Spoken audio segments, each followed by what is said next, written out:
like I think all of us probably thought the same way. When we were kids, like our parents don't understand, they barely can speak the language, they don't understand the culture, this is annoying, and I start to think, like, any of us have the guts to do what they did, like pick up and move to the other side of the world, to a place where you barely know the language, you don't know how this, like the economic system works, you don't know how travel works, you don't know how anything works in this new land.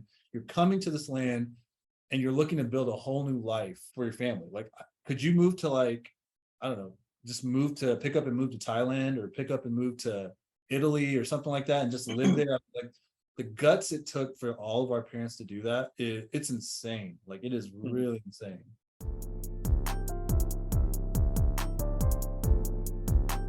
What's up, everybody? Welcome back to the Backrow Boys. It's me, Ebby Matthew. I'm here with my Backrow Boys, Stan Phillip and Chris Matthew. Guys, we have a banger of an episode here, right here. We have our very first guest. You guys may know him. If you don't know him, I'm gonna give you a quick intro. This guy is one of the most popular guys in Dallas, Texas. A huge guy in the community. He's from the Marthama Church. He's one of the older guys that we always talk about in our episodes. It's the one and only Subin John. What's up, Sub? How you doing? What's up, man? Thank y'all for having me. Of course. Welcome. I hear you're a big fan. Huge. I'm like the only one commenting on all y'all's videos, and I'm like posting and liking and trying to find out. It took a long time. It was hard for me to get on here, but I made it. I'm trying to figure it out. No, we appreciate your comments. We see those things. We see that one comment every week. I saw that comment too. I was like, "Hey, let's go!" And then I said, "Is this Subin again?" Hey, what's going on with the camera over there? Why? Man, I have no idea. I'm going light to dark. I don't know what to tell you guys. Man, that's a staged joke over there. Weird. It's weird. Yeah, see, I don't know what's going on. Oh, shit. But sometimes it looks like you're like floating. Like your background is like so white, and then sometimes like so like now you look like you're in heaven. Now you're in hell right now. Now you're in hell. I don't know. Somebody fix this. I have no idea what's going on, but I don't know. Yeah, this is gonna be interesting. Yeah, but I mean, to all the Backrow Boy viewers out there, Subin is one of those guys that's really took care of me, Stan, and Chris growing up through our church events, through VB. I still remember Subin and his mom and his dad would pick us up, me and Toby, from VBS and take us to, or I'm sorry, from our house, take us to VBS and stuff like that. And like, we used to think, man, this guy has some big old ears, and this guy is just this tall old dude. And I was like, well, who's this guy coming to our front door? But man, he always took care of us, always was there for us, like took care of our meals and took care of, like, during basketball practice, football practice, all these things. He was always there for us. But yeah, I mean, dude, we're glad you're on the channel. We do think, you got a lot to bring to the table. So that's why we wanted to ask you, man. You're our very first guest on the BRB. So we're glad to have you, man. But yeah, man, how's it going? How's your week going? Busy? Oh God. I'm assuming it's a bad week this week. It's been a real gloomy week, obviously, right now. No, it's been good, man. I've been excited. Thank y'all for having me. It's like, I love what y'all are doing. Just the fact that, a lot of people, talk about doing stuff like this, but y'all are actually doing it. And that's props to you guys. You know what I mean? It's not easy, because I wonder if it's worth the time or the energy and all that stuff, but it's cool, man. It's really cool to see y'all do this, and especially knowing y'all since y'all were so little, and seeing y'all do all this stuff. It's really cool. I'm glad y'all are doing it. Keep it up. Yeah. Thanks, man. I mean, well, Stan's still kind of little, but he's still growing into it. Man, speaking of that, so I was telling some of my friends about, hey, when we went to Tony's and we had a party, and I was asking my friend, and they were like, you hang out with people that are like 10 years older than you? That's like, they're not chachins anymore. They're like uncles. It's like, it's a normal thing. Like, but then they were telling me, like, that's like you hanging out with a 20-year-old right now. And I'm not opposed to it. I don't hang out with any 20-year-olds, but that's kind of the same analogy. I guess, Subin, you grew up with us. Did you ever see us as like the little kids? Because I remember, of course, when we were 14, 15, 16, you were probably in your mid 20s, right?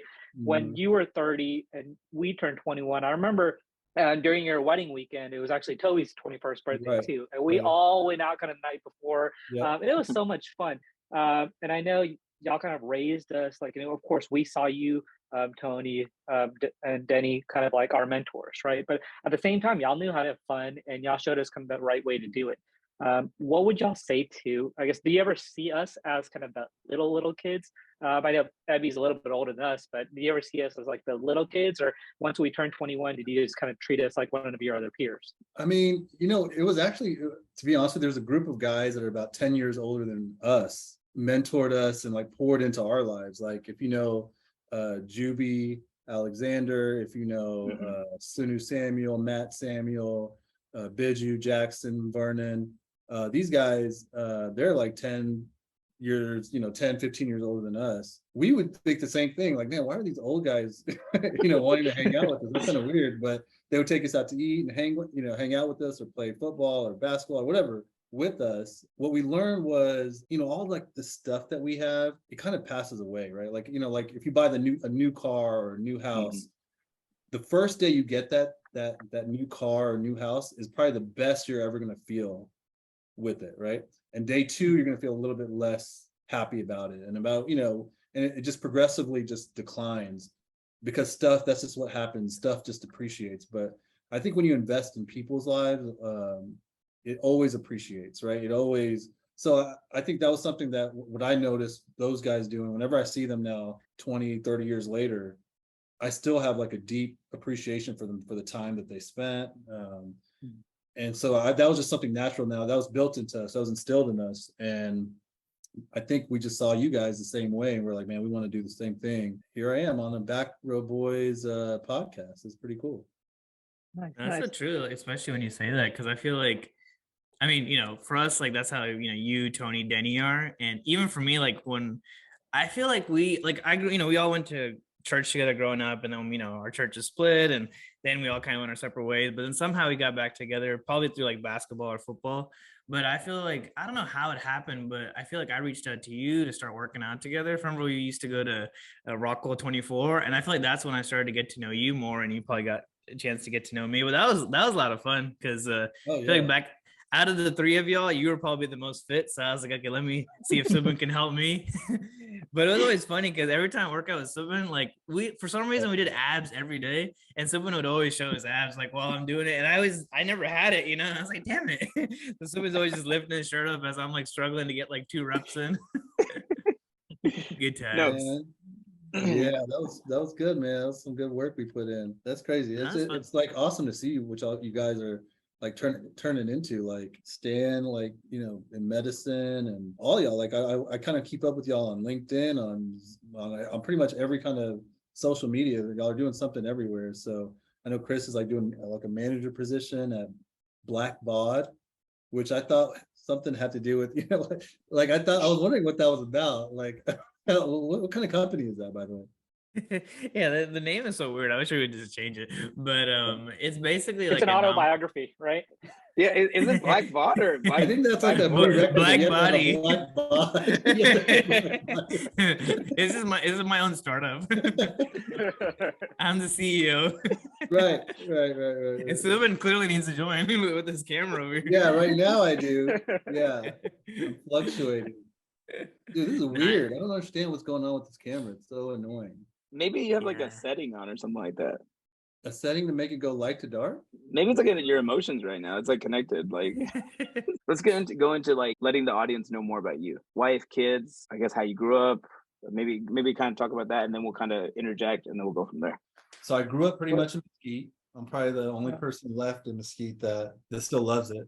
Let's see what else. I never really left Beltline. Everybody always jokes about that. Like, if I can't walk to Beltline, it's too far for me. So born and raised, never really left Dallas. What can I say? I have a wife from Houston, Sheba. She's awesome. She's she pretty much takes care of everything for me and the kids. I got 2 boys. Isaiah, he's 7. Leo's 4. That's pretty interesting. It's tough, but it's fun. They're great kids. I don't know. Y'all ask me questions and I'll tell you whatever. There was one time me and Toby went over to Subin's house, and his brother-in-law Robin was there. Isaiah was there. We're like, hey, let's just hang out. Let's have a good time. So Subin has like these 2 like cornhole like boards, whatever. So we started like throwing the cornhole thing.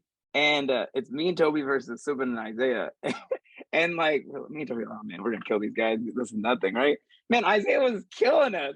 Isaiah was like shooting that thing like no other, and I was just like, man, what is up with this kid? Who like I'm like, is he cheating? Is there sand in his thing? So we double checked, and like after a while, we kept on losing.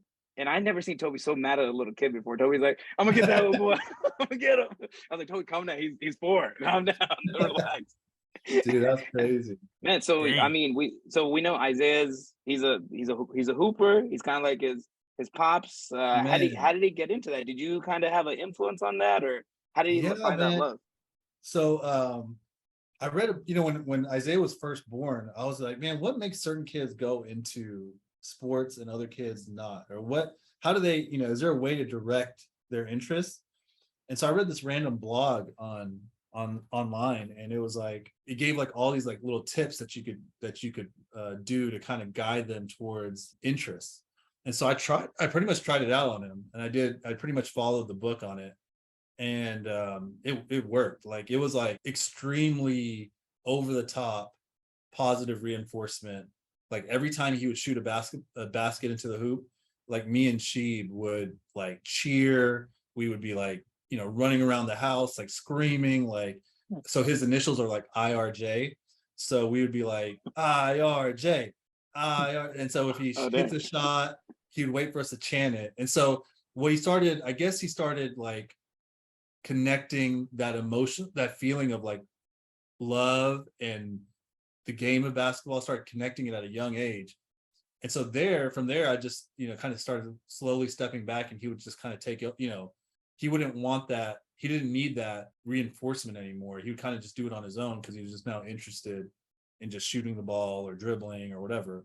And then he got into, YouTube videos of watching all these, James Harden and all these random people, and Steph and all them. So he would just watch all their videos and be, he just kind of fell in love with it. And then now it's just about, working hard. Like, my number one thing I try to teach my kids is to work hard. Like, laziness is like the cousin of death. Like it'll cripple any, all of our potential. And so that's the number one thing I know, like for him or Leo, is work hard. And no matter what you try to do, like if you work hard at something, if you're just a hard worker, there's no way you can't succeed in the United States, right? Like, everyone that works hard will succeed with the opportunities that they have here. Those are the big things I try to teach them. Isaiah's like going to have you heard of Tyler Ralph? So shout out to Tyler Ralph, like a trainer in Dallas, like an amazing trainer who like pushes these kids and teaches them all this stuff. He's also part of like a AAU program called Triumph. They practice like 2-3 times a week, and they have games and stuff. So it's pretty awesome to see him kind of learning. And I was gonna ask, I mean that's so cool that like he's like getting into sports, and even just like y'all's, like the way y'all did it, like that's pretty cool. I wish my dad did that with me. He was just yelling at me. My parents would just yell if there's a ball, or if they saw us having any fun ever. They did not. You get an Uddy right there. Yeah. But I was gonna ask. Yeah, I was gonna ask, like, how is it like going to his games? Like, how do you feel like as a dad watching him? Like, the good, the bad. Like, how's that been? Let me explain it. I thought I knew. When I'd say like a friend of mine hit a shot or something in a basketball game, and you'd be like, "Oh man, I'm so proud of you. You did a great job." I didn't understand what it meant to be proud of someone. Like, I would say that, and then when I had a kid, that's when I finally realized what it meant to be proud of someone, in the sense of you're more happier that they accomplished something than if you yourself were to accomplish that same kind of task. Like, there's something about seeing my sons accomplish something that makes me more happy. You know what I mean? This gets me so happy here. It's just a feeling like I can't, which I never had before I had kids. I just didn't understand it. So that's a really cool thing that I got to see. Like, I got to experience with them. So I guess having kids now yourself, do you, appreciate now more what your parents have done for you? Can you see it kind of from a new perspective? Because when you tell me that, I was like, man, I already, from what my parents did, they gave me more than I could ever understand. But then having that new perspective of having your own child and, wanting to give them the best experience, how does that change your relationship or how you viewed your parents? When we're like, I think all of us probably thought the same way when we were kids, like, our parents don't understand, they barely can speak the language, they don't understand the culture, this is annoying, and I start to think, like, any of us have the guts to do what they did, like pick up and move to the other side of the world, to a place where you barely know the language, you don't know how this, like the economic system works, you don't know how travel works, you don't know how anything works in this new land. You're coming to this land and you're looking to build a whole new life for your family. Like, could you move to, like, I don't know, just pick up and move to Thailand, or pick up and move to Italy or something like that and just live there? Like, the guts it took for all of our parents to do that, it's insane. Like, it is really insane. I'm Yeah, telling you, switch jobs, and I already feel uneasy switching jobs. Yeah. I know. Like, even to go into like a different city, come from maybe like Dallas to Houston. Yeah, that's what I was thinking. Yeah. Dude, that's a feel big like move to us. Yeah. Yeah, even when going from like Mesquite to like Carrollton, like, damn, that's Yeah, that's right. wild, No, for real. That's so true, Yeah. man. It's crazy. Like, thinking about what our parents did, I'm like, it's amazing. And how they all, they did well. They were able to buy homes, and they were able to buy cars, and they were able to survive. It's like it's a miracle. Like, it really is. Like, what they did was crazy. Yeah, man. I don't know if that gene is in me to be able to do something like that. That kind of guts to do something that crazy. I mean, it's a huge step. It's a huge brave move our parents did. And like, I mean, it's crazy. A lot of these like uncles and aunties, they didn't know what they were going to get into. It's like, because like I remember like my parents, like they took like these odd jobs just to kind of survive. And like, it's crazy because my mom and then Chris's dad, for people that don't know, they're me and Chris are cousins. So our mom and dad are his dad and my mom are brother and sister. So when they came to America, they literally stayed in one bedroom apartment. They did odd jobs just to kind of survive, just send money back to India and stuff like that. So it's pretty insane, man. But like, I agree. I like what Stan brought up, like just connecting that, what our parents did for us. And only now when we're older is when we understand like that sacrifice and what we're trying to accomplish and do now for our future generations or whatnot. But I guess I want to kind of touch back with your sons, or especially with, in a sense, Isaiah. Like, how do you find that balance of like fatherhood and not like kind of stepping in too much to like his love or passion for like sports or anything he may want to get into? How do you find that balance of it? Like, do you push him certain ways, or is it more, do you step back? Man, that's a tough question, bro. Like, so he's only 7, right? So that means I only had 7 years of experience at this. For Isaiah, I'd say it's hard to parent all your kids the exact same way, because every kid's not the exact same person, right? There's some certain kids, they respond to certain things in specific ways, and the others don't. So my job, I think, as a father, is more not to necessarily guide him into what he should do and what he shouldn't do, kind of like to teach him what's right, what's wrong, being a good person, loving God, things like that. Like, those are like, because basketball, let's be honest, basketball, it's fun to watch your son play basketball, but if you were to put, if you're trying to tell me, would you rather him be a great basketball player or like an asshole? I'd rather him be a better person and love people and care for people, and all those other things, like being a great basketball player, that stuff will come. But if I don't teach him now, hey, you got to respect people, you got to, love people, you got to pray for people, you got to, those kind of things. I mean, I think that's my job as a father, is to make sure he's a good man. If it happens to play basketball, that's just like a plus.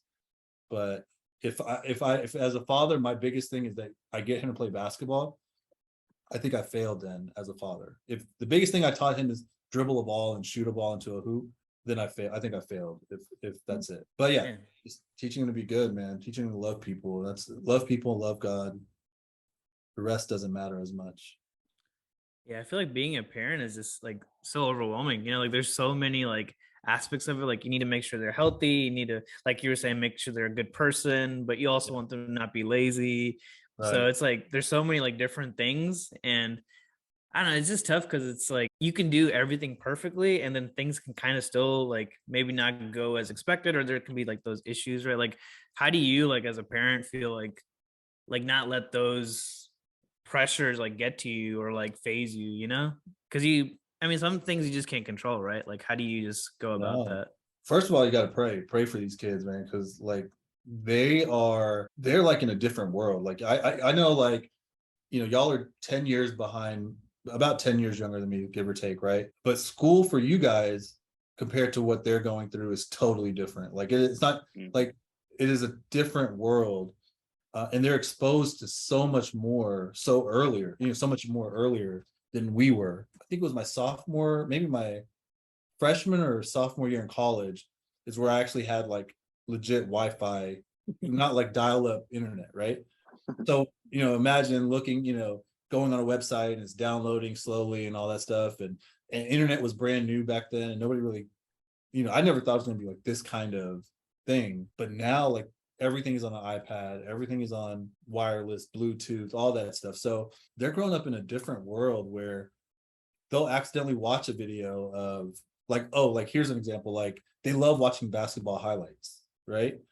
But the music that's on the background of the basketball highlights might be like R-rated type music, and they're like a 6-year-old or 7-year-old listening to it.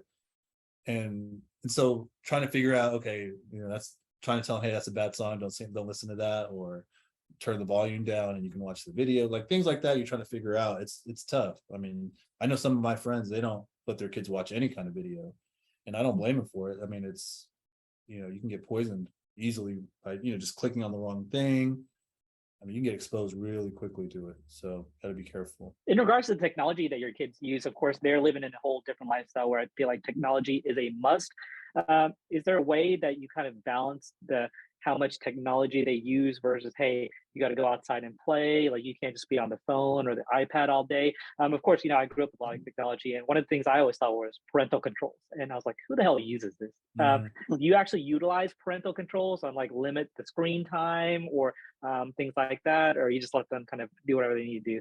It depends. Like there's times where if we start noticing, hey, they are like zoning out everything around them and they're just like in the video and just like watching it, that's when we're like, hey, we gotta cut back, they've been watching way too much. And then there's times where we, you know, like if we, the problem as a parent, especially as a parent now, is if you cut back on video too much, you better have something else for them to do, because they're going to expect you, okay, you took the video away, okay, you ready to play with me, you ready to wrestle, you ready to fight, you ready to do all the stuff that, you know, I wanted to do. For parents, the biggest thing is the video is like the new babysitter that we have at the house, that we can keep them quiet, put them on it, you know, put them in the corner so we can get our stuff done.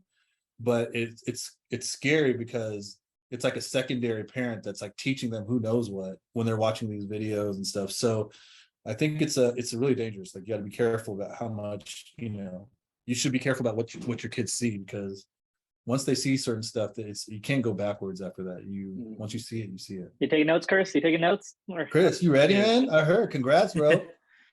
Yeah, appreciate it, man. No, that's that's crazy to think about, like the second babysitter kind of thing, and then even just everything that they consume. Like I think with my niece, she I don't know who said it, but someone said like damn, and then like she's starting to like say words right, and then she said damn. And we're like, oh shit. I was like, you can say that, but you can't say Chris, or you can't say uncle. But no, it's crazy like what they pick up.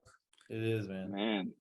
Man, I mean, Subin, can you imagine Chris as a dad? Like, would you ever, like, crazy, right? Man, because I remember when he broke the news here on BRB, I was like, wait, what the? It's crazy, man. Dude, that was crazy. That was a cool way to do it, too. Appreciate it. Yeah, I was like, when we were trying to do the free shout outs, I was like, dang, how do I bring this up? Let me, you know, tell the world about this. But no, it's still, I don't know, it's weird. Like, I feel like I'm still like, it still hasn't hit me that I'm going to be a dad soon, you know, but I'm sure you probably felt the same way, right? With Isaiah, man. Like you should ask Juby the first night. So Juby was the only friend I had that had a kid before me. Right. And the first night of bringing Isaiah home, and he started crying because he wanted milk or whatever. And like we'd give him milk and it wasn't like satisfying him or whatever. He just kept crying and crying. It was just that first night bringing him home away from the hospital. It was me and Sheba. I freaked out. I was like, there's no way. I was like, there's no way this is how kids are. Like, I don't think I can do this. Like, there's no way. Like, I started freaking out like crazy. And first person I called was Juby. And I was like, Juby, is this how it is? Like, I can't do this, man. Like, I don't know if I can do this. and all he did was just laugh. And you know, he didn't really, he's like, you just take it one day at a time. Like, there is no shortcut when it comes to being a parent. You just go through it, man. And the first couple of months is tough, but you'll do great. Everybody else has gone through it. You can go through it. You'll be fine. I was just gonna say, like, I feel like that's what everybody says too. Like, you know, it's hard, but it's like worth it. You know, like everybody, no one. I haven't heard anyone say like they regret it, but you know, everybody's just like, dang, like it's just like one of those beautiful, like the next stage of life that you just admire and enjoy, right? So it's totally different from anything. I mean, I thought the transition from singlehood to being married was going to be like a pretty big transition or whatever, but it really wasn't that big of a, you know, if you marry a cool person and you're fun and, you know, it's not too bad. I mean, you have to deal with each other's quirks and stuff like that, but it's two adults talking to each other, and you can kind of, but once an infant comes in and they can't necessarily communicate what they want and what they need and stuff, and you're trying to figure,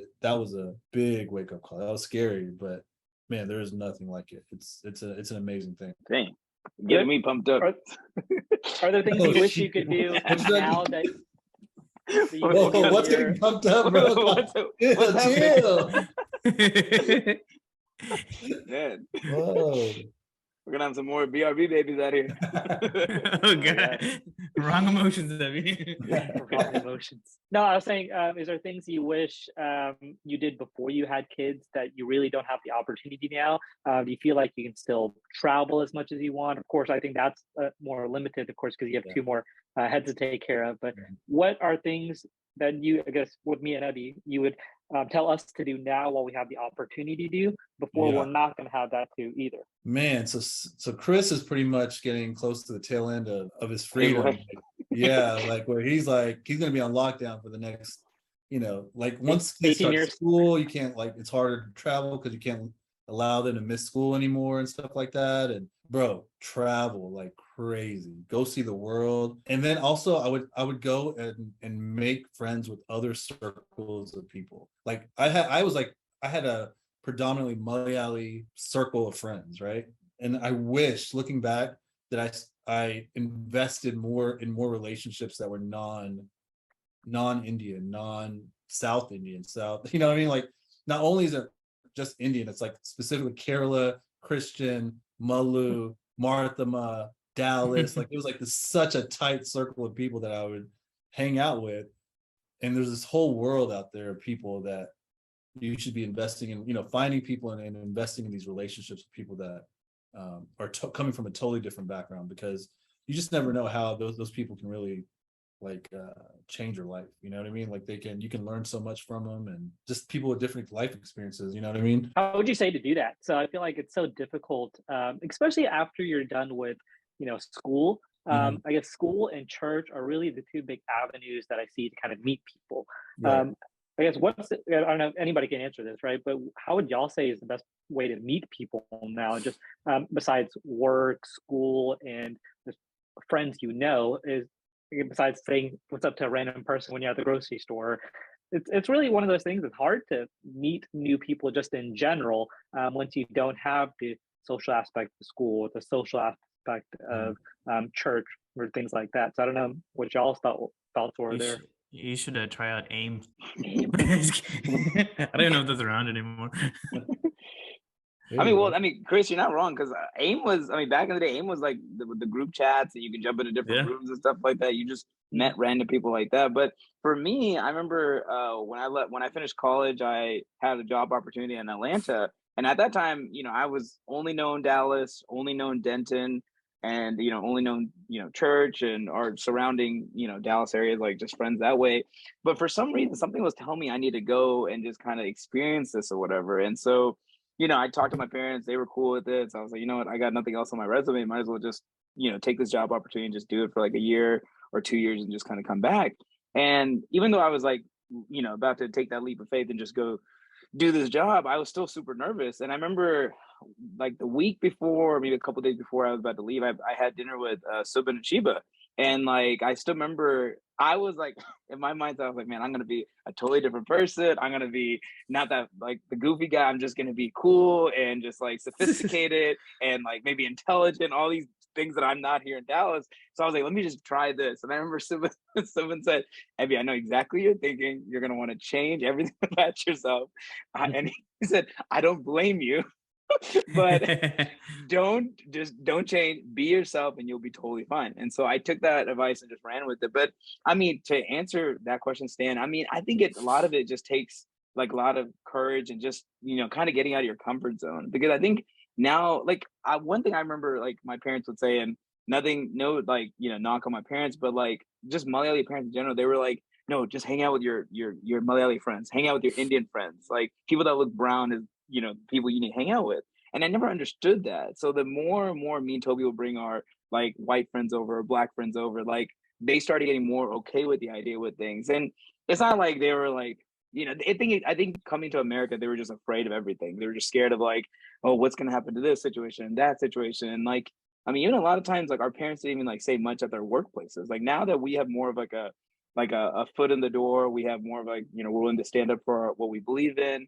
Like we're not afraid as much, but that's because our parents kind of helped us get to the door and we just kind of either knocked on it or knocked it down in a sense. So a lot of times just getting out of your comfort zone, but that's what I think it is. Yeah, I feel like when I meet people now, it's when we go to play basketball, and then I'll meet the random people that people bring from different avenues, right? So it's not just Malayali people that come, you know, people bring their other friends, and that's how I kind of get that foot in the door. I don't know what you were about to say, Subin. I mean, it's crazy because, you know, like the world that I guess social media built, you would think that this wouldn't be an issue, right? With like all the different connections you can make where I can go reach out to anyone I want pretty much on Facebook or Instagram or whatever. But yet at the same time, we're still kind of dealing with the same kind of issue where it's hard to meet people sometimes, even with all these social media platforms, it's still somehow really hard for us to just like meet people. So when I like you brought that up with the social media platform and stuff, like so when you were in college, like what the most you guys had was like Friendster or like maybe MySpace, or did you guys even have that at that time?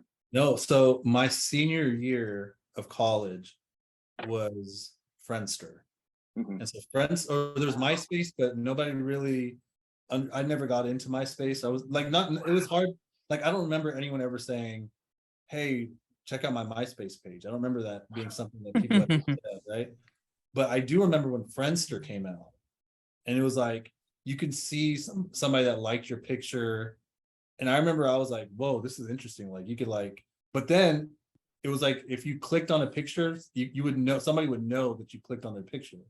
So back then, like if you're a guy in college and you see all these girls on, you didn't want them to know that you're like looking at all their pictures. You would be like a creeper or whatever. That kind of fell apart. And then Facebook came out. That was probably my senior year. I think it was right after I got, maybe my 1 year out of college is when Facebook started. So I never had a overlap of school and social media at the same time. Wow. It was weird. Dang. That's crazy to think. Like now it's like just so normal. Like, you know, it is for sure. Like you go on someone's profile, like they don't even know, and you're just kind of just used to like scrolling through things. And it's funny to think back of how like the first version of those social media sites were and where it is now. And I guess like to go back to like Stan's question, I mean, I feel like what Abby was saying was like pretty spot on. I guess the only other thing I would think through, like even for me being married, like sometimes it's hard to like hang out with people besides like, you know, my wife. But I think it's just like being intentional, right? Like you know, like Stan was saying, like if you can go play basketball, like, you know, if you want to like hang out with someone, if you want to meet someone, like, you know, try to make an effort with it, right? Or like, let's say if you don't want to take like a big step and like go to something by yourself, like bring another dude or you know, a girl that wants to like meet someone or just wants to hang out, you know, and like just make it like intentional, I guess. Or I feel like that's like a good way to kind of go about it too. Like if you're putting the effort in, because, you know, now like we're all working and like, you know, some of us have like side jobs or like, you know, kids or whatever it may be, right? Like it's just when you get home from work, you don't want to do anything, you know, you just want to curl up in your bed and just, you know, watch some Netflix and, you know, just eat some pizza or something, you know, you don't want to do anything, right? So it's like finding that mindset to be like, okay, like, hey, like I need friends, like I should probably go do something about that. So I mean, at the end of the day, I mean, we have each other as friends too, right? In the back row, right? So is that true or is that not true? Well, hey guys, I wanted to also bring up another topic. I don't know if you guys maybe got this email, maybe saw it in the news today, but like a month ago, Joe Biden talked about the student loan relief program, right? And so, yeah, they sent an email and it was on the news today. I was just like, hey, it's going to get started in October. And like, it's like an easy application, stuff like that. But like, I kind of want to get y'all's thoughts. Like, what's y'all's thoughts? Is it more of like a kind of a push for him to get his votes for his next run as president? Or is it a good thing that is happening? What's the pros and cons that y'all see it? I kind of want to just kind of leave it as an open forum, get your thoughts on it. Subin, what do you think on it? I get it. Like, so if you're asking me like the way I lean politically, I would say I'm left of center. You know, every time I voted, it's been Democratic, but I don't understand some of the stuff that's going on. Like, what doesn't make sense to me, I think, is colleges that, okay, this is an interesting topic. These colleges are providing student loans to kids, right? And I think they're federally backed. Like the government backs them and can, like, I guess, guarantees them or something, right? So the universities know that these loans are federally backed. And so what they start doing is they rise tuition prices, right? So we're always wondering why are tuition prices rising? And I think it's because there's some kind of connection there where it's not like there's better teachers coming to these schools and stuff like that. I think there's more administrators, there's more like vice presidents and, you know, all these random positions that are being opened up at colleges just so that more government-backed loans can be created for these students to pay off, right? So the student payoff makes sense in the sense that what they're getting, the degree that they're getting, may not be worth what they're actually paying for, right? And so the government's saying, okay, these kids are getting buried under student loans. But what doesn't make sense is the government is not saying stop making these loans. Like, why are you still giving out the loans if you know that these are bad loans that kids can't pay? Right. Does that make sense? It just kind of creates that circle of just like, okay, back to debt, back to poverty, back right. to So this. if you know that these loans are bad and the kids can't pay it and it's tough, I understand that. So why are they allowing them to make new loans to new kids coming out of high school to bury them under the same issue so that this is going to happen? I mean, it's just a never-ending cycle. So that doesn't make sense to me. And then on the other part of it is, what about the kids that didn't go to college, right?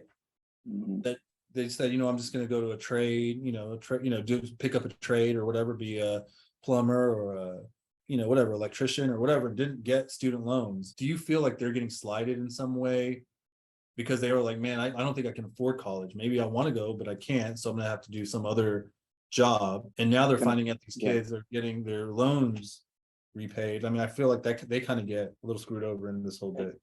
Yeah, and I agree with you on that because I've also heard on the other side of that is that the people that, left college, got a degree, started working, made their payments on time, whatnot, paid their loans off. And then it's like, it comes out, it's like, oh, by the way, we're going to pay 10,000 or unless you have a Pell Grant, 20,000. And it's like, they're like, wait a minute, I could have put all that money towards like maybe a car or a down payment for a house or an investment or something like that. But now it's like, wait a minute. So I think you got the whole like world kind of like, or the USA, it's like kind of like, what happened? So it has everyone on their toes right now. So I think if y'all watched the old Backrow Boys episode, I remember season 1, we kind of talked about this, is college really worth it at the end of the day, right? And I'm thinking, we're probably going to be, us and our kids will probably be the last generation that truly then goes to college. Like it's, we're going to instill that in them, right? Because our parents instilled, hey, after, 12th grade or after high school, you're going to college. It wasn't a choice of if we wanted to go to college. It was, no, you're going to college and getting a bachelor's or master's or doctorate or blah, blah, blah, blah. But I think we're learning that college is not truly what it's, shaped up to be, right? Of course, there's certain degrees that you need to go to college for, but there's a lot of people that can get good jobs without a bachelor's, just getting an associate's, things like that. Again, I think what I tell people now is, of course, I enjoyed my college experience. I loved it. I went to UT Austin and it was great. I believe I had a great college experience, but of course, that came with a lot of money that kind of went to go into one of those schools. I could have easily gone to, a local college, got a scholarship, and got all that paid for and not have to pay anything at all. So there's kind of that balance, and most people I think should take that route where they can get a good job. And like I mentioned, again, I didn't personally have student loans myself, but I know so many friends that did. And my mom always instilled in me to, hey, because she had student loans of her own, and she's like, hey, I never want you to have student loans because I know how difficult it is to kind of pay all of that back. So if you have the opportunity to not have loans, that's awesome. Whether it's going to college, whether it's getting a scholarship. I always tell people, and again, I think Abby, you told everyone to take that scholarship and go if you have it. But again, college may not be the right choice for everyone. For most people, it probably still is the right choice. But I think as the years go by, less and less people will be going to college, or and more people will make a YouTube career or a successful podcast, or something like that along the lines. In regards to kind of paying off loans, I think it's a good thing, right? I know Abby, you said, "Oh, I paid off my loans, but I could have waited and put this money towards something else." But I don't think that's a mindset that we should have. I think we should be happy that we paid off our loans ourselves, and be happy that, hey, somebody else is getting those loans paid off, right? Because if you go in with that mindset, it's kind of like what we talked about last week or the week before, is kind of comparing yourself to others, right? If you compare that, oh, they got their loans paid off, but I had to pay and work hard, that's not a good mindset. I know it's hard to do, right? Because you paid all that money, invest all that money. But I think that's when you have to shift that mindset to think, hey, let's be happy for this person instead of being sad overall. Those are good points. I was gonna say like I guess one part of the whole student loan thing that I wanted to ask about was like, so the people that did pay their student loans off, aren't they able to get like that 10,000 reimbursed too, or is that just like a immediate thing? I thought I heard. I don't know. I don't. Okay. Yeah, that's a great question. I don't. From what I'm reading, I don't think they're doing that right now. I think they're just saying, that they're just giving you a pat on the back and saying, "Hey, good job, you did it. You're out of debt." But I don't know if they're getting. I mean, that'd be cool actually, but I don't know if that's gonna be possible. Maybe that's not true. And I guess the other question is like, for people that are going into school, like, do they have a chance to take advantage of the 10,000, or is it just for people that have been like? I just don't really know like how that is, but I guess for me, like I understand like Stan's point of view with that, but I guess like 10,000 is a lot of money. So I guess like wouldn't be upset at someone that gets upset about it, because like $10,000, you can like, if I got that forgiven and I was someone that like paid off my loans, I'm like, damn, I could use that for something. I could have done this. So I guess like I see that point of view and that thought process, because that's how I would think. And maybe like I'm not a person that like that's something maybe I need to have a better outlook in, and like thinking more of like the positive side of things, instead of being like, oh, like, why couldn't I get this? Why couldn't I get that? But I guess that's like the point of view that I can see. But for me, like with the whole student loan thing, it's kind of hard because I'm a little biased because we have student loans. So I'm like, oh, like this is beneficial for me, So part of it's like hard because it's like, oh, we need the help. We could use it. So I guess that's where it's tricky for me to like have like a good stance about it. But I think y'all make good points about it too.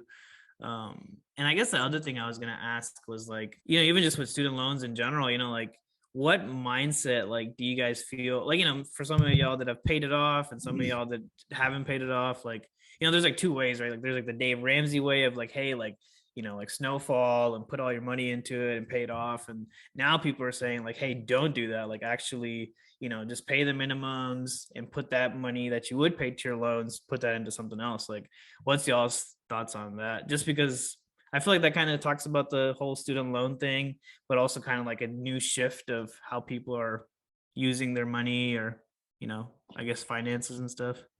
Man, that's a great point you brought up. Like when you talked about like Dave Ramsey and like you can, it's like, you can pay with this off or keep this interest and, but don't pay all your car payment all at once. You can build that credit up and stuff like that. So it's kind of like picking a diet too. It's just kind of seeing what best fits you and your family and stuff like that. So it's like, I mean, I've like, paying off my student loans, I'm kind of on that 50-50 spectrum of like, damn it, like I should have waited. And then also I'm like, at least that's over. I don't have to worry about that part so much. But it's like, it's also one of those things that's just like, I'm also someone like I try not to get too much into politics. I hate sometimes having those conversations because it's like kind of like now these days in today's world, talking about politics, it's like talking about hate or whatever. It's like nobody really respects each other's opinion anymore. This is just something I've been feeling. If you look on social media, it's like if you're left, we hate you. If you're right, we hate you. It's like, because I'm also someone like I respect everyone's political views, their religious views, because it might be different from mine, but I also always want to hear their perspective because as people, I feel like that's how we grow in a lot of ways, just to kind of we talked about like other someone brought up like getting to know other people, other circles, and like we kind of know their story, and we kind of have more empathy and stuff like that, more, you know, in a sense, sympathy for other people too. So yeah, I think, I mean, I don't know if I have an answer for your question, Chris, but like it's like one of those things. It's like, I guess it kind of whatever fits in your household, how it works for your family and stuff like that. But yeah, no, I mean, I would love to, you know, hear y'all's thoughts. Subin, what do you think about that? Don't believe the hype when it comes to all the, you know, all these people hate each other, like the left and the right. They all hate. Mm-hmm. That is literally like 20% of America.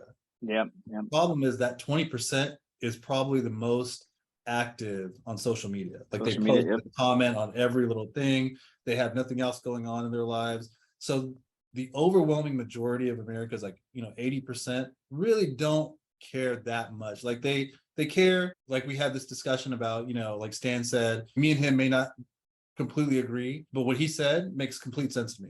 You should be happy for her paying off your thing. So it's not like I have this boiling up anger for what he said or what he thinks or what Chris thinks or what you think. It's like the media, it's going to be there's no story to tell if we're all like, okay, that's cool. Yeah. You know, like, yeah. Yeah.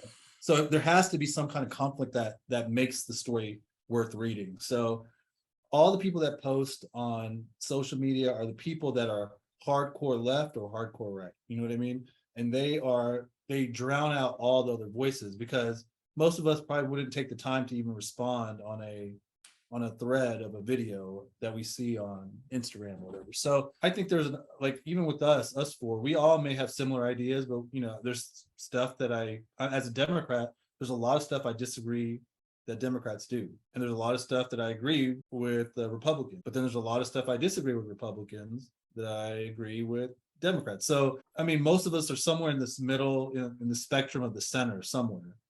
You know, we may lean a little right, we may lean a little left, but at the end of the day, man, I think social media tries to get a buzz from people by making us all feel like we hate each other and stuff. And I just don't see it as much.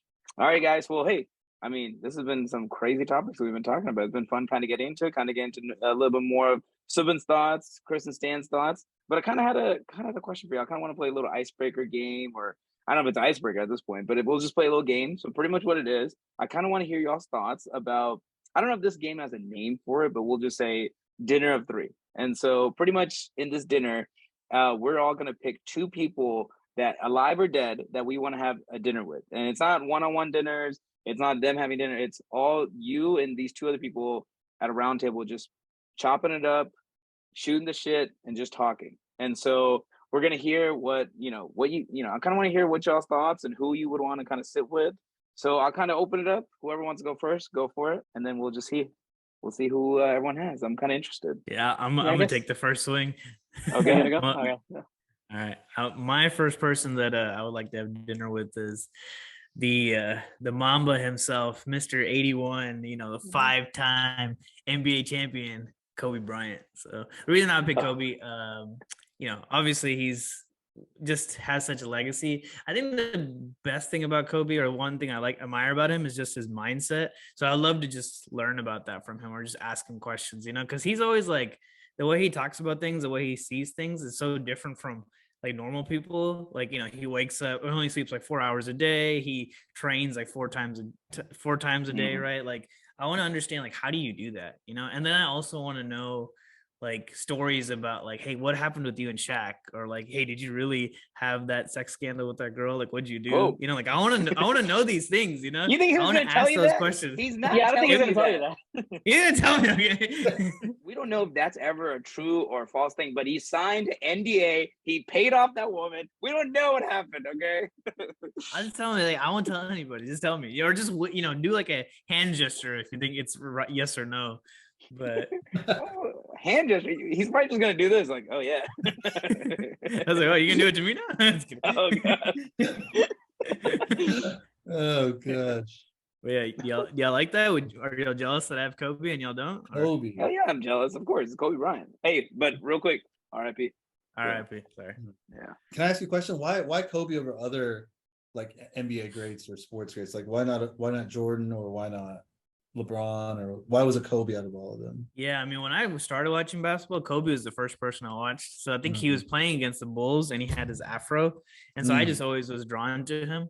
I mean, Jordan's a very interesting person too, but I feel like Kobe just seems even more psycho. So I just want to like learn about his stories and stuff. So I mean, like LeBron seems cool and stuff like that too. But I feel like to me, I always just have that connection with Kobe. Like I was always, he's my favorite basketball player of all time. So, but it's hard. I mean, only two people. So I was like, I mean, had to make him my first draft choice. Yeah. Yeah, that Mamba mentality is different. It's just a different mindset. I think successful people have that mindset where they, I think one of his sayings is you rest at the end, not in the middle. So even when you're tired, you got to push through and push through and push through because you'll eventually get that rest. It's just going to be at the end. You don't need to rest right now because you can kind of continue to push forward and push forward and push forward. So I remember when Kobe died, is all these emotional videos, all these motivational videos that I watched, and he was just a different beast. I don't know if y'all saw the clip that Toby posted about the Redeem team, but even him just going at Pal, even though Pal and him were brothers, but he just kind of went at him, and that's just the mentality that he had. So just seeing him on a different level is crazy. Oh man, yeah, I would love to do that move on any one of y'all here. You do that in our pickup on Wednesdays. You know what's interesting about Kobe was his he did some sort of like like documentary or some sort of, I don't know if it was like animated video that won Oscar, right? He did something like that. Like this guy was great at pretty much anything he attempted. Like he to win an Oscar or whatever, maybe it's his first time making an animated thing and getting the biggest prize for that.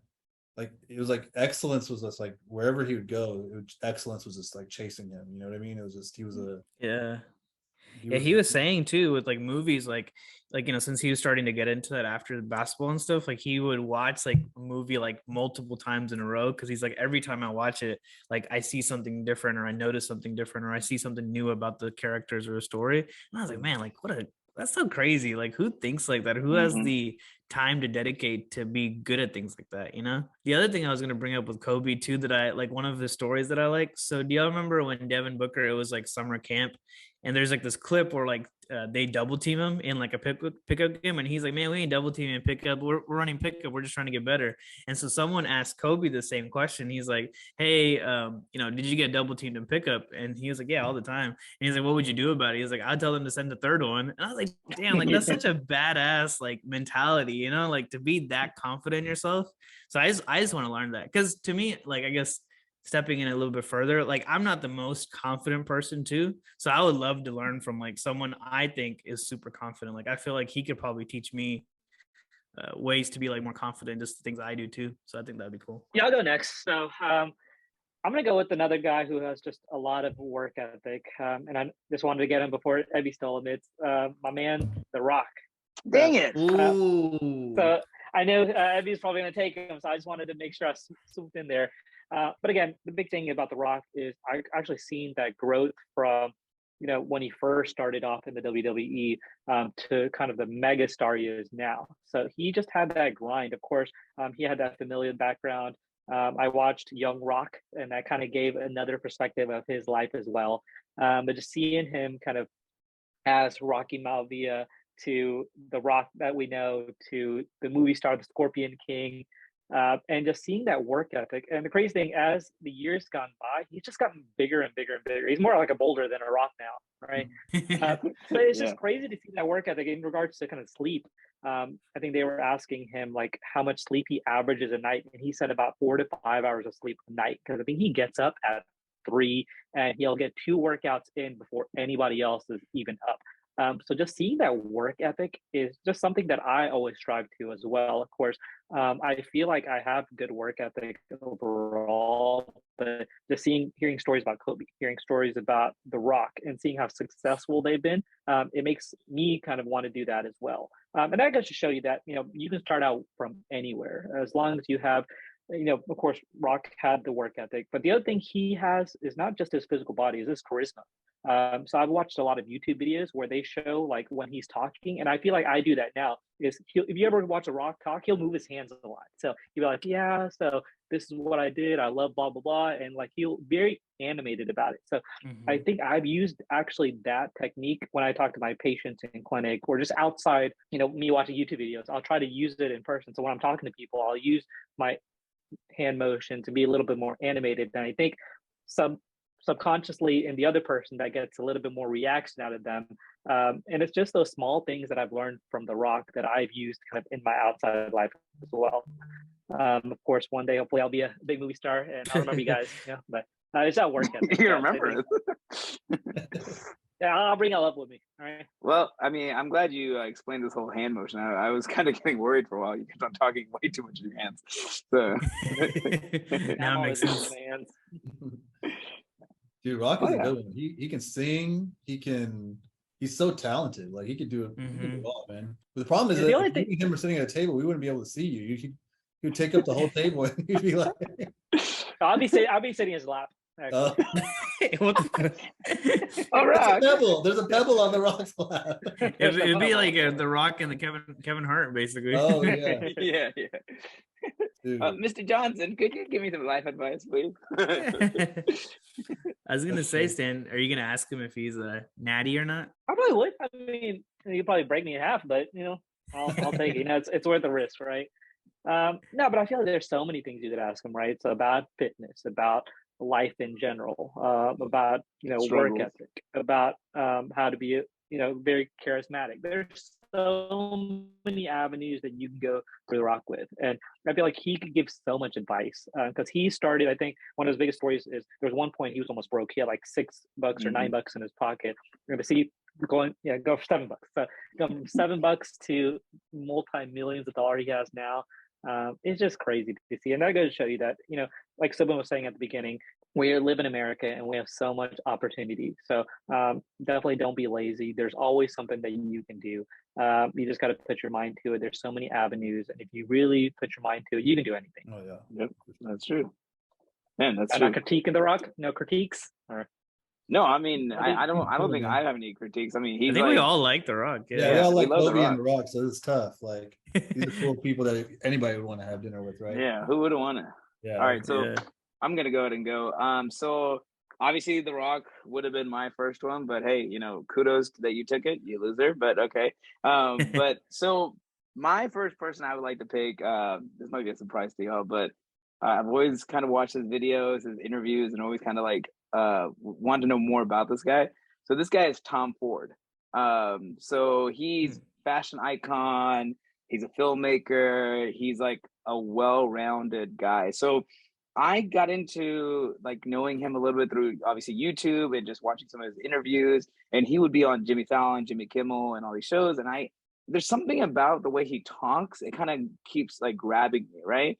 And so one day I think I was like just YouTubing him because I want to know more about his story, where he's from. So he's pretty much he's from Texas. He grew up in Austin and, just a normal kid growing up on a farm. But even at a young age, he knew he was like into fashion. He knew that he wanted to he didn't like this shirt or these shoes. And even at a young age, and I always wonder, like, how do people know this kind of stuff at this young of age? And so he obviously went through the ranks of the fashion industry, worked at Gucci, and I think he was with Armani, and then he started his own line, Tom Ford. But man, every one of his products is just amazing. Like his like cologne is good. His sunglasses are awesome. His suits, like he's like, if you just search Tom Ford on YouTube and just type in suits, like what's his rules on suits? And like he has rules on cologne. Like for example, like I used to think you're supposed to stick with one cologne, but his rule is he has a different cologne in every single one of his room, and he doesn't think that too much cologne is a bad thing. It could be a good thing. It could be used as a certain way. He has rules on alcohol. He has rules on like how to wear a suit, what looks proper, what his hair, from his haircut alone. And I was just like, man, like this guy seems so interesting. And like, I don't know, the way he talks about life in general, like how, so him and his partner are raising his son, and like, they have their views on that kind of stuff. And like, I don't know, something about him is just really intriguing to me. So I would love to have dinner with him, kind of pick his brain about certain things. And I mean, obviously I don't think I'm a fashion person at all, but I definitely want to get into it more. I like it. I try to stay hip, so. That's a Dang, I good didn't one. know you. I watch his videos all the time on YouTube.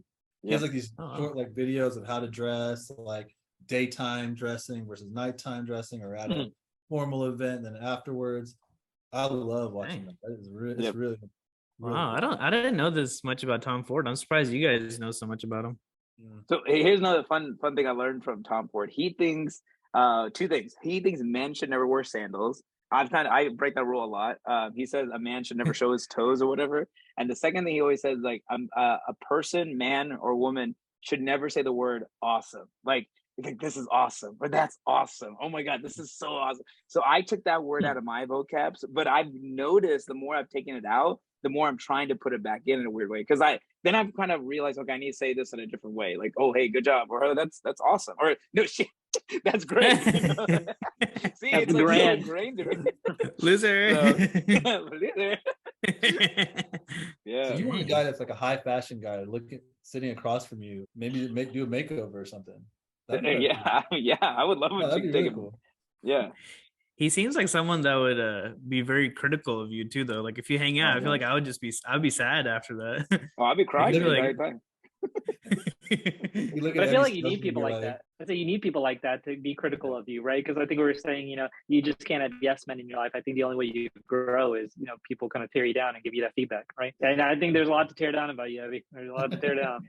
Oh, here's a funny story about me and Subin. So I went to Subin's house like maybe a couple of years ago, and we were just chilling, having a drink, and then Subin just randomly asked me like, "Hey, what's your favorite drink?" I'm like, "Oh, I like Hennessy and Sprite. I like Jag and Sprite. I like Crown and Sprite." And then Subin goes, "Oh, so you like to drink Sprite?"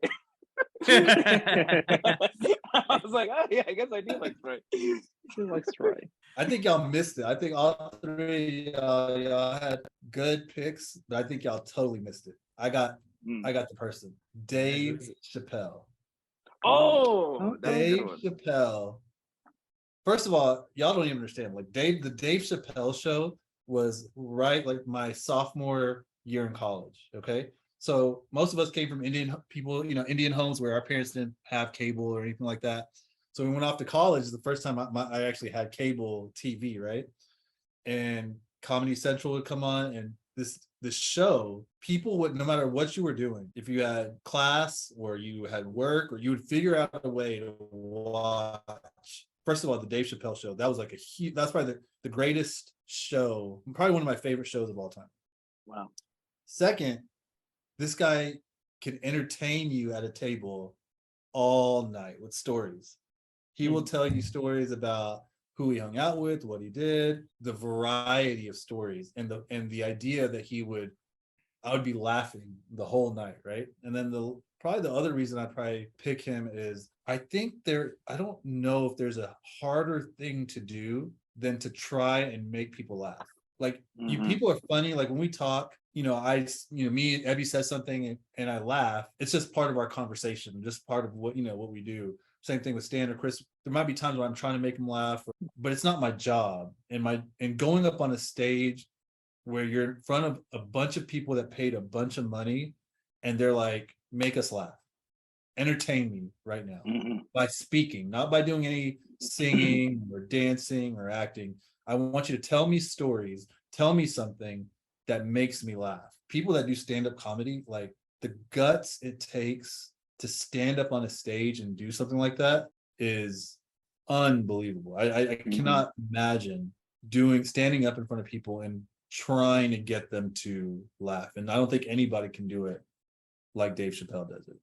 So I think he'd be definitely my number one dinner guest for sure. That is definitely a good one, because it's like what you said. Like there's times where during the pandemic he would do shows in his home state of Ohio. He would literally just rent out a random field and just get some tables and put it on. And then people would ask, like, apparently, I think Kevin Hart was doing a show in Ohio or something like that. And he found out Dave Chappelle was doing a show, and he calls Dave. It's like, hey man, you're doing a show. I didn't hear anything about it. He goes, oh yeah, I just put it together last night. And then and he just goes up there for 45 minutes, 30 minutes, and just captivates the audience. Like he can literally tell you a historical story and then connect it back to what somebody said in the car to him the other day. And like, it's just amazing how his comedy it's always been good from his old stand-up and his Dave Chappelle show to even now. It's more refined now, and people call him the GOAT of comedy now. He's like one of the king of kings of comedy in a lot of ways. So that's a great choice of it. I really like that one. Appreciate it, man. Yeah, that's a good one. And I feel like especially like to be like, you know, like one person can do like a good comedy show for one time, but he's done like multiple, he's done shows, he's still doing stuff. So he's like his Rick crazy. James, his Prince, those things like live forever. Like they are still freaking hilarious. Like Charlie Murphy, like that guy that's on his show. I mean, he found all these people. What's the other guy? Rawlings, something like that. Ashley Larry or whatever they called him on the show. I mean, this guy is amazing. Like, I just don't know. He exposed me to so much. His George Bush one was pretty funny too. Oh, that was hilarious. You remember the oil? What was the one where he was like a black guy that was a white supremacist? Oh, Clayton Bigsby or something like Clayton that. Bigsby, yeah. Right. I mean, that is such a crazy premise to a story. He had the crackhead one too from Tyrone or something.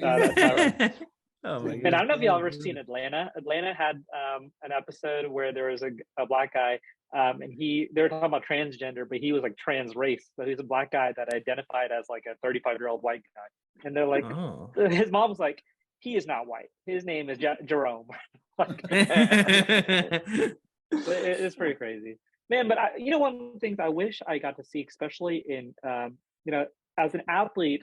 Or like people that played sports, we know kind of what the practice entails and, the reps you have to put in and things like that. I wish we got to see that with comedians. Of course, we see the final product at the end of the day. But again, there's numerous failures. I know they go untelevised or unscripted to these random places to kind of work on their script and, kind of get it down over and over and over. And it'd be crazy. I like seeing comedy. Most of the comedy I see is usually more professionals. It'd be nice to go to like a random comedy bar and see kind of the growth of these, comedians as they're working through their scripts and monologues and things like that too. So again, it's a skill in its own, just kind of verbalizing everything for the most part. Man, maybe we should do a Backrow Boys night at a comedy club, because I think that's a great idea. Like just kind of seeing if like these guys who started up in these, the circuit or whatever, and then see if they move on up. But like they've also said too, like, the Chris Rocks, Kevin Hart's, the Dave Chappelle's, they've all said the same thing where it's like, it's different now. Comedy's a lot different now. You feel like you can't make the same jokes, as you could back in the day. Yeah, exactly. Get canceled. I feel like Dave Chappelle still does it, and I mean, I know some people don't like it, but I mean, I know we've talked about this too, but I feel like it's still funny, No, it's funny, but they tried to cancel him. I remember when he came out with like LGBTQ. A lot of people tried to cancel him because of that. Yeah, I think my second guy, again, I was thinking about it, and now I wanted to kind of have a little bit more variety, which again, I don't have much variety with the next person I'm about to say. I tried to think of famous women that I would want to, have dinner with, and there really wasn't anybody that just kind of captivated me from the top of my head. Of course, there are famous women out there, but it's just nobody I want to have dinner with. Maybe they can make me dinner. Just kidding, guys. Just kidding. Wow. Just kidding, guys. Don't cancel me. Don't cancel me. Yeah, I think my person, I would actually be Logan Paul. So I know there's a lot of people that don't like Logan Paul, but the reason I pick him is for that specific reason. I think he made a lot of mistakes growing up, right? And the big thing is people still look at him for the mistakes that he made in the past. But again, he's kind of, I think if y'all don't know much about Logan Paul, he was a big Vine or YouTuber way back in the day, or specifically on Vine. And one of the Vines, he went to Japan or somewhere, and he went to these woods, and this was known as like the suicide woods. And he was doing like a selfie, and in the back you can see like somebody hung themselves, and he was like making jokes and making fun of it. And at that time he got canceled about it. And of course the internet gave him shit, and he kind of went off the map for a couple of years. Then he had the resurgence, when YouTube kind of started back up. Him and his brother got into boxing. And since kind of then, he's had a pretty good rise. He has a pretty successful podcast. He has his own sports drink company called Prime, with KSI, who's another YouTuber. He's in the WWE. I don't think he's on the main roster, but he's on like a part-timer. But he's there's a pay-per-view event next month, and he's facing Roman Reigns, who is the WWE champion. So it's crazy to see, how far down he was, and he just kept grinding and grinding and grinding. And he is, again, it's the thing of hard work, right? He put in a lot of work to overcome everything that he went through. I always tell people this about reputation. Reputation is one of those things where it's easy to build, but it's so hard to, or it's so easy, or it's hard to build, but it's easy to just kind of break down, right? So you keep grinding to get up here, and then one mistake you do, you're back at square one, and you have to grind all the way up again. And I think he's done that. He was at the bottom of the bottom, the low of the low, and then he kept working and working and working, and he's successful. And he, I listen to his podcast weekly, and he says, I regret what I did, but it made me grow as a person. So I would ask him kind of how to, the mistakes that he's made, how did he have the energy and the mindset to kind of get through that and overcome that as well. And again, I know a lot of people really don't like Logan Paul, but again, I think they're thinking of the old Logan Paul. They're not thinking of, hey, this new and improved Logan Paul. And that's unfortunate thing is a lot of people don't want to give people second chances. They're like, hey, you made this mistake and it's done. But I think there's a way that you can learn from these things and grow from it as well. So that's kind of what I would ask him, is kind of how to overcome these obstacles that are kind of just thrown in your path. I didn't even know about that was like part of his story and stuff. I said, why do you like Logan Paul then? I mean, so I'll say this, like, so I have a respect for Logan Paul, because Logan Paul is the type of dude, he loves when people hate on him, right? And this is just my opinion, and he like thrives off that, but also that's why also people love him, because he doesn't care. It's like that he found that like fine balance. So yeah, I don't think that's true though, Abby. I think so? In his podcast, he was, when he was in WWE, he was kind of being the heel, but he said it as podcast, it's like, I hate when people boo me. Like, I don't want to be the heel. Like, I want people to like me. So he was actually saying like he's a good heel though. Like, he's so good at that heel role or the villain role. But he said he doesn't like that, because when people are booing at him, he just wants to be liked at the end of the day too. So I think that might be a mindset that people think like he likes to be hated, but truly he doesn't. Like, I think at the end of the day, nobody really wants to be hated, right? But he's just so good at that. So I think the WWE is trying to capitalize on that. Well, no, what I meant by that was that he doesn't care. Like, I mean, he might, of course he likes when everyone likes him, or that's who wouldn't that? But like, what I remember about him, like, he would just do certain videos and stuff like that, and he just didn't care. He just wanted to kind of put it out there, which is cool. That's why I think like the whole, like, the suicide thing or whatever, I think at first when he put it, he was like, okay, I can get more viewership, but then he understood like, oh, maybe this is not the best content to put out or whatever. So I think he kind of like, he definitely grew.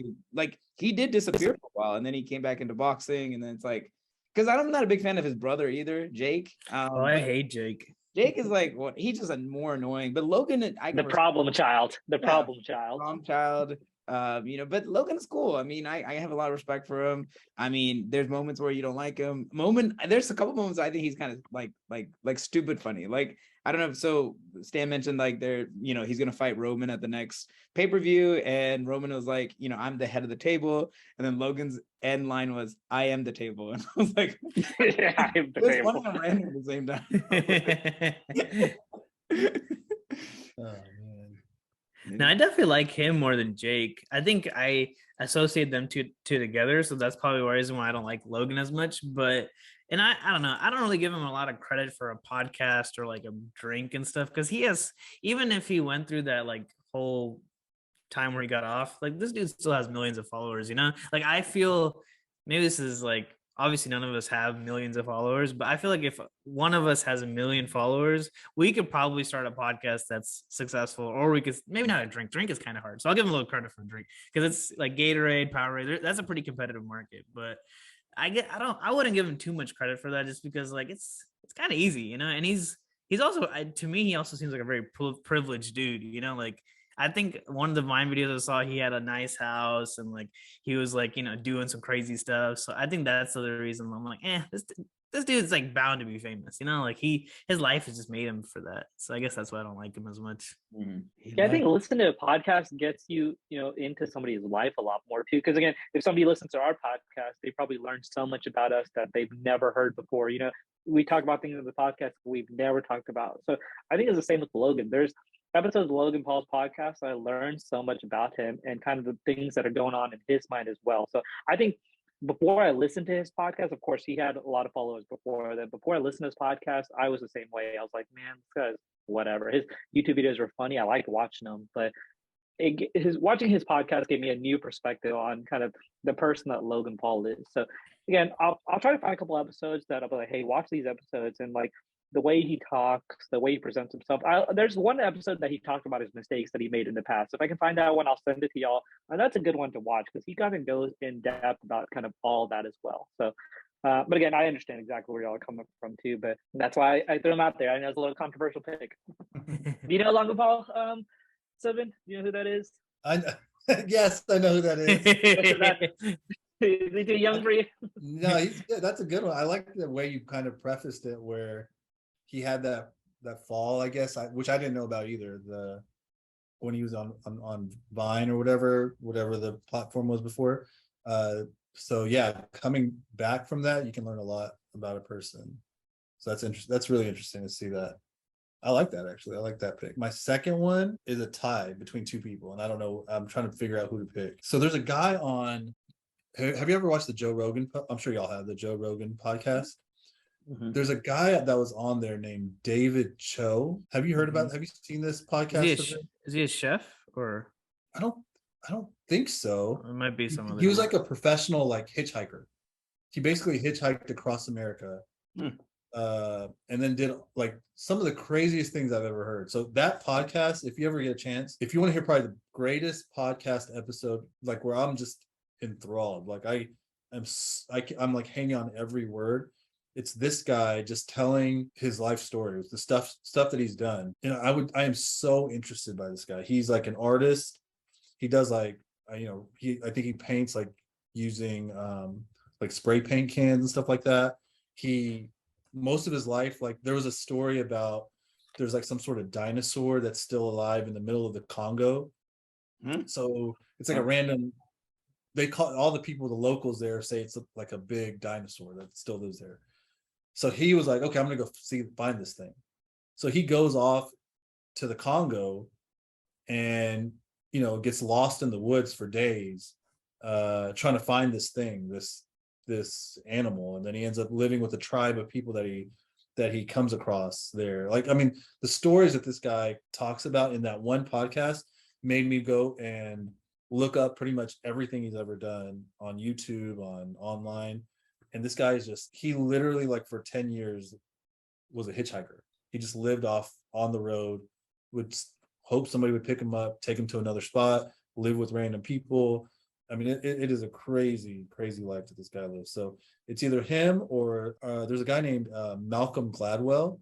I don't know if y'all are fans of. He's like an author. I've read every book that he's ever written, and every podcast that he's on, every video on YouTube, anything I can get my hands on with him, I can just listen to him talk all day. Like anything he says is just interesting. There's a video on YouTube of him talking about spaghetti for like 20 spaghetti sauces for 20 minutes, like a TED talk for 20 minutes about the varieties of spaghetti sauce and the guy who came up with them or whatever. And it is he has a gift, just like you said about Tom Ford, Ebby. He has this gift that makes you want to listen. Like some people have that gift of, they just capture your attention every time they talk. And I think him and Dave Chappelle together, they would have my attention all night. I want to see what he said about spaghetti sauces. That's 20 minutes. Damn. 20 minutes on spaghetti sauce and mustard. Those two things. It's interesting. Yeah, I pulled both of them up on, I guess, a different tab on my browser. So I'll probably watch them both later. I saw the Joe Rogan, David Cho one's 3 hours long. So that'll be 3 hours. Be a watch. It goes like this. It is that good. Dang. Like the video, you'll want to watch. Like he was on, have you heard of Vice? Like Vice TV. I love Vice. Yeah. So this guy was like one of the original guys that did Vice back like 20 years ago. And it was just kind of follow his life and stuff that he would do. So both of those guys are interesting. Oh, no, definitely I'll give it a watch. So yeah. And I'll see if I can look up the Malcolm Gladwell too. Yeah, I just don't know much about these two to kind of give any critiques or positive or negative. But definitely, yeah, it makes me, of course, I'm sure the podcast listeners kind of, you'll encourage them to kind of give them a listen too. So yeah, for sure. Check those out, man. I didn't know you read that much. That's cool that you like read all his books. The Malcolm Just guy? him. It's not. It's don't take me as like an avid reader. It's just like he came to Dallas for to talk at SMU or something. So I went to go watch him, and the stories he tells is just like there's no one I know that can tell a story like him. He can tell a story for 30 minutes about random stuff, and you're just so amazed by it. Like he loves football, NFL, but he went to the University of Penn, I think, and gave a huge talk on why there should not be college football. And it is hard to argue with him. I love football. We all love football, right? He loves football, actually. And he goes into the argument about just how insane it is for colleges to be supporting. And I'm like, at the end of it, I'm like, wow, he changes my thoughts on a lot of things. So dang. Interesting. Very interesting guy. Yeah, that's very interesting. I definitely need to look into this guy. So yeah, do it, man. Yeah. I'm gonna invite him to my dinner shit. I'm just kidding. He's had a few. I think I got He my is the guy, table. unless- he is the table. So mine is he's broken a lot of hearts. He's also chased a lot of hearts. He speaks multiple languages. Some might say he's a fob, some might say he's not. He's the one, the only Shah Rukh Khan. Oh my God. Shah Rukh Khan, he's like, so there, I think he had a documentary on something, but it's crazy. He lives somewhere in India and people just like run up to his house and like there's like millions of people just outside and he like actually like hangs out with them and stuff. So he just seems like a cool dude. I've seen him on, I think it was it David Letterman that he had an interview with, and he just seems so cool. Like I was like, man, like just to see like him be like so down to earth. Like this guy is the biggest Bollywood actor like of all time. You know, I know some people don't like him and think he's like cheesy and corny and stuff, but it's like sometimes we need people like that in our life. Like we need people to bring that out of us. So I would just talk to him about that and talk to him about all his movies. And, ask him for a couple of pickup lines. Like we'll just see where it goes from there. But yeah, I think I'll do Shah Rukh Khan. Well, okay, so let me ask you a question, Chris. So were you for the BRB viewers out there, if you don't know, Chris grew up in India a few years. So when you were in India, Chris, were you a huge fan of him back then too, or is it more of like when you got older, like, man, this guy's cool? No, I think when we were living in India, we watched a lot of Hindi movies, so he was always on. And I think his movies I was always just drawn to his movies. Like anytime he was in a movie, even if it had like bad ratings, I'm like, oh, I gotta watch this because this guy, even if it's like a stupid topic, he'll somehow make this good, And I think he does like variety of topics too. So I've always just been drawn to that. Like one time he did like a movie where he was basically like a thug, and it was like the coolest movie ever. Like he does, it's like a lot of mysterious things that happened in it. So anything he does, I feel like it's very entertaining to watch, especially if you like Hindi movies. Yeah, I guess I've liked him for a minute. So now he's getting old, but now he's like all shredded and stuff too. So I got to ask him like, hey, how'd you do that? I don't know how these guys stay so shredded. These Bollywood actors, it's insane. Yeah, that's a good one. But okay. Actually, I wouldn't mind inviting him to my dinner either. I'd like to hear his thoughts on certain things. I'm surprised he never like merged into like the Hollywood scene. I guess it's kind of hard. That's true. Yeah, I guess his accent's probably kind of tough. Hello, don't do that. There's some Bollywood actors. There's some Bollywood actors that went into Hollywood, right? Yeah, I think. I know. So. I was watching. What was it? Miss Marvel, and I think there was a Bollywood actor that was like in it because I was watching it and they're like, "Oh, that's a Bollywood actor from like something." I was like, "I don't know who this is." Oh man, well, he was like in one scene. Yeah, so I can go into mine really quickly. So I'm kind of like Subin. I have two as well, but I'm just gonna pick one of the two. So I love like late night TV, especially like late night TV hosts. I think like I used to watch I watched a little bit of like, I was never a fan of Jay Leno, but I loved the Fallons. I love Kimmel's. I love Carson Daly was on for a while. Even like female late night female talk show hosts. I loved, for some reason, something about talk show hosts. I really got into it. So when I was growing up, I loved Conan O'Brien. Conan O'Brien to me was just a guy that he just seemed so funny, but he also seemed like someone that's so relatable. Like I can just literally have like food with him and just have a conversation, and just like whenever you watch his skits, like when he used to have his late night show on NBC and on TBS, like the Subin freeze. Yeah, I think so. Froze. Oh, I was like, dang, he's really interested in this. yeah. I was like, Let's lead us in. Yeah, I mean, guys, I guess for me, my second guy. So for me, growing up, I really liked late night television. Like I loved the late night hosts. Today's guys are Jimmy Fallon's, Jimmy Kimmel's. What is it like? Who else is on there? James Corden. Pretty much anybody that has a name that's James or Jimmy. One of those. But my second guy that I invite to my table of three dinner or whatever is pretty much Conan O'Brien. The reason I picked Conan O'Brien is because he was someone that I always felt like, man, you can just have a beer with the guy. You can have a joke with him. He'll have a random topic to talk about. Because I loved all his skits on his show when he was on NBC and then his show on TBS. Man, he would just do random things. Like I still remember he would go on to like the Taco Bell corporate office and just start making random jokes with everybody. Then he did one at like medieval times, and then he flew to Germany and tried like German beers and stuff like that. And he just seemed like just a funny dude. And I always felt like in our group of friends, like he would just fit in really well. And he would do skits with like Kevin Hart and all these guys. I'm like, man, this guy's just so cool. Like he doesn't care. He just likes to make fun of himself. And he's like one of those guys that I like. I kind of relate to that a little bit because I like to just kind of make fun of myself. I don't really like take myself too seriously. And I think that's a good thing in life sometimes. It's like a fine balance that you have to have in life, right? And so I always felt like Conan was that type of guy that, I kind of want to hear a story, like how he got into comedy and like what made him continue to push through. Like he was a writer on The Simpsons for a long time. Then he jumped into like David Letterman was the guy that kind of gave him that shot. It's like, hey, this guy is the next dude. Like, let's give him a shot. Let's get him out of the writer's room and get him onto the camera. And he would say too in his interviews, like he was super nervous. He didn't know what he was doing. And then obviously later on, he became one of the biggest, late night show hosts. And then there's all that drama between him and Jay Leno. And then, but he would be the guy that I would love to invite. Dude, I'm a huge Conan fan too. I loved his show.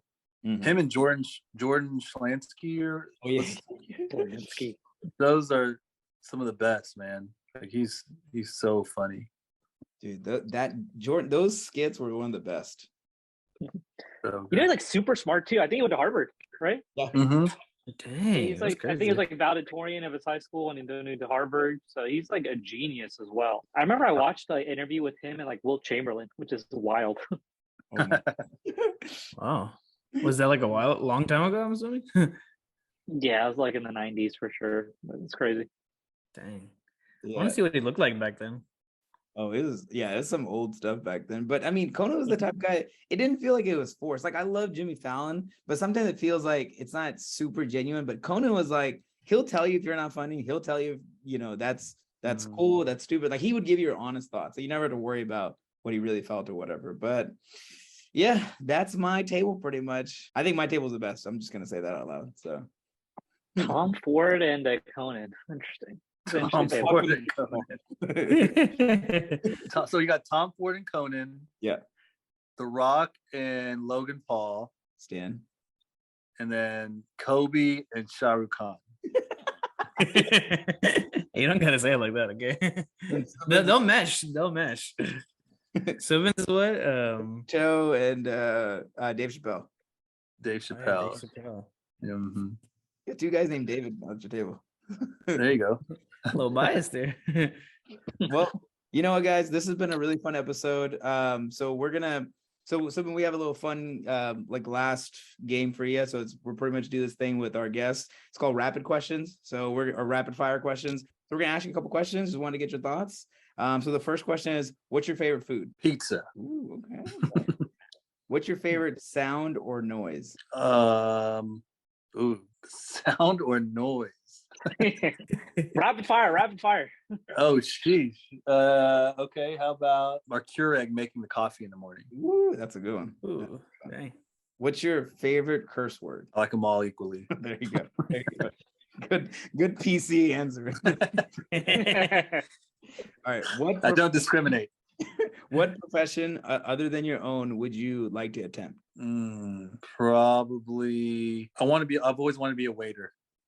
Really? Interesting. Like at a really fancy restaurant, like a really, really good waiter. I think I could do a really good job with that. When you say good restaurant, you mean like Chili's or like something a little bit higher? Not exactly Chili's, but like, you know, like a Nick and Sam's or a, Okay. I feel like I just have a gift to do that for some reason. I Dang, just that's never cool. have. There you go. And we're now into our last question. So when you get to heaven and you meet God, what would you like God to say to you? Time to party. Let's do it. There you go. And with that being said, Subin, we just want to take this time to say thank you, man, for joining us. You know, we have a lot of love and respect for you. We really appreciate you joining us as our very first guest on our show. And again, to our BRB fans, continue to like, subscribe, share this video. We had, you know, fun conversation, and you can find Subin on Instagram, JohnnySun08, correct? Is that your Instagram? Yeah, that's it. Yep, that's it. Follow him on Instagram. And like I said, pass this video along. And Subin, and to all the BRB viewers, thanks for joining us in the back row. And we'll see you guys next time. Peace.